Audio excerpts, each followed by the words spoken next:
आप सभी को मेरा नमस्कार। अपने यूट्यूब चैनल में आप सभी का फिर से मैं स्वागत करता हूँ और हमेशा की तरह जैसा कि हम कहानियों के माध्यम से किसी बात को समझते हैं, किसी विषय को समझते हैं, तो ऐसे ही आज एक सत्य घटना जो एक बार कुंभ में घटित हुई थी, उसको मैं आपको सुनाने वाला हूँ और उसको सुनाने के पीछे का एक विशेष उद्देश्य है। विशेष उद्देश्य क्या है?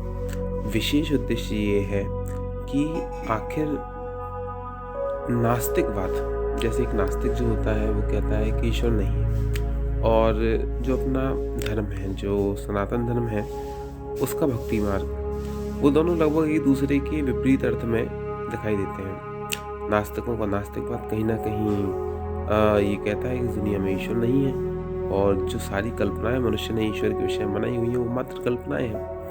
और सनातन धर्म का भक्ति योग ये कहता है कि ईश्वर वस्तुतः सत्य है और ईश्वर भाव से अपने भक्तों के ऊपर कृपा करता है। तो ऐसी एक सत्य कथा है जो आज हम आपको सुनाने वाले हैं। एक बार कुंभ की एक घटना है कि कुंभ में एक साधु महाराज गए। जब वो वहाँ पे गए तो उन्होंने देखा कि कुंभ में एक सैनिक रोज एक पेड़ के नीचे बैठ के फ्री समय में माला जाप किया करता था। तो सन्यासी जी को बड़ा आश्चर्य हुआ कि भाई ये जो सन्यासी मैं हूँ और ये सिपाही हो के इतना माला जाप करता है, दिन में बैठा बैठा भगवान का नाम लेता रहता है। तो वो जो सन्यासी जी थे वो गए उनके पास, सिपाही के पास, और सिपाही से जाकर पूछते हैं कि भैया बात क्या है, तुम ये माला जाप क्यों करते हो? तुम तो सिपाही है, तुम्हें तो हाथ में बंदूक लेकर, हाथ में भाला लेकर जो है समाज की रक्षा करनी चाहिए, तुम ये कर क्यों रहे हो? तो वो कहता है कि देखो महाराज जी, आप मेरे को सिर्फ मेरे बात से जज मत करो। मैं आप जब मेरे जीवन की विचित्र घटनाओं के बारे में सुनोगे तो आप भी वही करोगे कि जो मैंने किया। तो फिर महाराज जी अब चूंकि संत थे, सच्चे संत थे, उन्होंने पूछा एक बात बताओ, तुम्हारे गुरु कौन है? तुम जो मंत्र जाप करते हो किसने दिया? तो कहते हैं, तो सिपाही जो थे उनका नाम था जीवन सिंह। सिपाही जीवन सिंह कहते हैं कि मेरा जो गुरु है वो मेरी पत्नी है, गोमती देवी। तो वो कहते हैं, तो सन्यासी जी को फिर बड़ा आश्चर्य हुआ। उन्होंने कहा कि तुम पहले तो सिपाही, सिपाही के बाद में भक्त, क्योंकि हमने ऐसे तो आज तक कभी किसी सिपाही को भक्ति करते देखा नहीं। क्योंकि उन्होंने बताया कि देखो वहाँ पर 2 सिपाही वो फालतू में लोगों को परेशान कर रहे हैं, कोई पैसे ऐंठ रहा है, कोई लोगों को फालतू प्रताड़ित कर रहा है, कोई लड़कियों को घूर रहा है, लेकिन तुम बड़े भक्त दिखाई देते हो और ऊपर से तुम भक्त हो, ऊपर से तुम्हारी स्त्री गुरु, पत्नी को गुरु, तुमने ऐसा कैसे किया?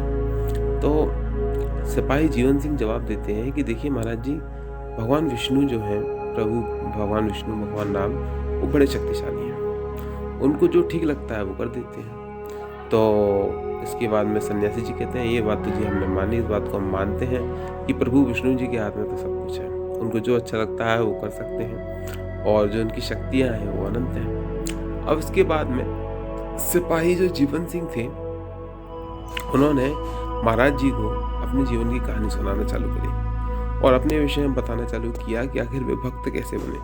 तो सिपाही जीवन सिंह ने महात्मा को बताया कि वास्तव में वे एक जगह पर बैठ के पहले बिल्कुल नास्तिक हुआ करते थे और उनकी जो शादी हुई वो गोमती देवी से हुई।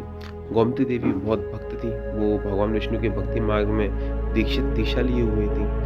तो वो रोज सुबह उठकर सबसे पहले भगवान विष्णु की पूजा करती, तुलसी माता की पूजा करती, विष्णु सहस्त्र नाम का पाठ करती, उसके बाद में माला जाप करती भगवान नाम का, उसके बाद में किसी से बात किया करती थी। तो उनके जो पति थे, चूंकि जीवन सिंह पहले नास्तिक हुआ करते थे, तो हमेशा उनका मजाक उड़ाते, कहते अरे तुम क्या बेवकूफ़ाना हरकतें करती हो, हम कैसे इस बात को मान लें, क्या मूर्खतापूर्ण हरकतें हैं। लेकिन जैसा कि जीवन में कभी ना कभी एक बदलाव को क्षण आते हैं, तो एक बार बदलाव को क्षण आया।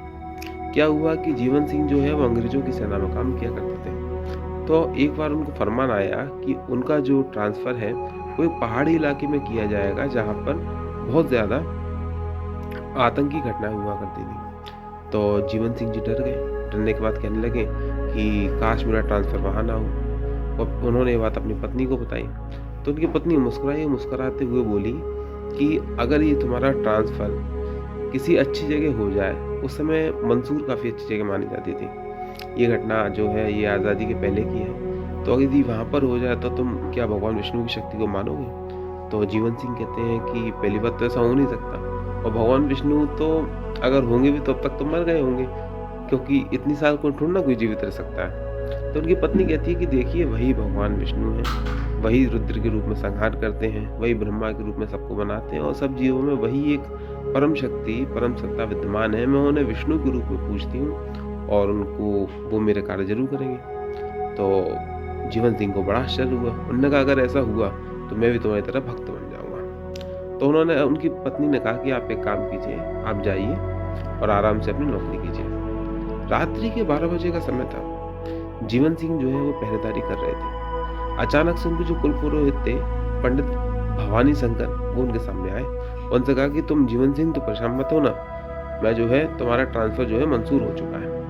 अब भैया जीवन सिंह बड़े परेशान होने का, रात के समय पंडित जी आए हैं, जरूर गोमती देवी ने भेजा होगा, क्योंकि गोमती देवी जी ही पंडित जी को बुलाया करती थी, एक ही पूजा हवन किया करती थी और घर में कथा वथा करवाया करती थी। तो उन्होंने ये विचार किया जीवन सिंह ने। अब दूसरे दिन वो सुबह उठ के अपने घर गए। उन्होंने कहा कि तुमने रात को ये बताओ गोमती, इनको पंडित जी को क्यों भेजा? तो गोमती कहती मैंने तो नहीं भेजा। और तो उन्होंने कहा कि नहीं, मुझे भरोसा नहीं, तुम पंडित जी को बुलवाओ। पंडित जी को बुलवाया गया। तो उन्होंने पूछा पंडित जी आप सच सच बताओ रात को कहाँ थे? उन्होंने कहा भैया मैं अपने घर पे था। फिर भी सिपाही जी को भरोसा नहीं हुआ। सिपाही जी ने कहा कि भैया मुझे तो शक है पूरा पूरा कि ये जो है आप ही थे। उन्होंने कहा भैया मैं नहीं था। उन्होंने अपने वैद्य से पूछवाया। वैद्य ने बताया कि कल रात को पंडित जी की तबीयत खराब थी, वो तो अपने घर से उठ तक नहीं पा रहे हैं, बड़ी मुश्किल से उनको उठा के ला रहे हैं। अब इसके बाद में क्या हुआ कि अचानक से जो जीवन सिंह थे वो जाते हैं और उनके जो ऑफिसर थे वो एक अंग्रेज थे, वो उनका ट्रांसफ़र मंजूर कर देते हैं। इसके बाद में जब ये घटना जो अपने जीवन सिंह थे, इन्होंने संत को सुनाई और उन संत से पूछा कि ये बताइए कि आप प्रभु कब दर्शन देंगे? तो उन्होंने कहा देखिए ऐसा है, ये प्रभु की इच्छा पर डिपेंड करता है, आपका काम है प्रभु की भक्ति करते रहना। तो देखिए जो आस्तिकवाद है और जो नास्तिकवाद है, नास्तिकवाद यह कहना चाहता है कि ईश्वर नहीं है। नास्तिकवाद ये कहना चाहता है कि क्या हम प्रयोगशाला में ईश्वर को किसी परख नली में देख सकते हैं? तो मैं आपको एक जवाब दूं तो भक्ति मार्ग और जो हमारा हिंदू सनातन धर्म है वो ये कहता है कि देखिए इस सवाल का जवाब सिर्फ इतना सा है कि ईश्वर को परख नलियों में नहीं देखा जा सकता, क्योंकि इसमें ईश्वर की एक स्वतंत्र इच्छा है। ईश्वर अपने आप में एक व्यक्तित्व है। ईश्वर अपने आप में, भगवान विष्णु जो है वो जीवित है, वो हमारी ही तरह है, वो देवता है। देवता यानी हमसे बहुत ऊंची स्थिति पर पहुंच गए हैं, तो वो परख नलियों में उपस्थित नहीं होते हैं। लेकिन हाँ, यदि आपके हृदय में सच्चा भाव है, यदि आप सच्चे भाव से उनसे कहेंगे, यदि आप उनसे प्रार्थना करते हैं, आप चाहे उन्हें किसी भी रूप में पूजें ईश्वर को, चाहे आप विष्णु जी के रूप में, शिव जी के रूप में, माँ काली के रूप में, गणेश जी के रूप में, कार्तिकेय जी के रूप में, माँ पार्वती के रूप में, किसी भी रूप में पूजें, लेकिन जब आप उन्हें बुलाते हैं तो वो आते जरूर हैं। तो मेरी बात सुनने के लिए आप सभी का धन्यवाद। और अगर मेरी बात और वीडियो अच्छी लगे तो कृपया इसको लाइक और शेयर करें। आप सभी का कल्याण हो और भवतु सर्वमंगलम। ईश्वर सभी को शांति दे और जीवन में यदि समय मिले तो जरूर प्रभु की भक्ति करें। यही जीवन का सबसे बड़ा सत्य है। आप सभी का हृदय से धन्यवाद।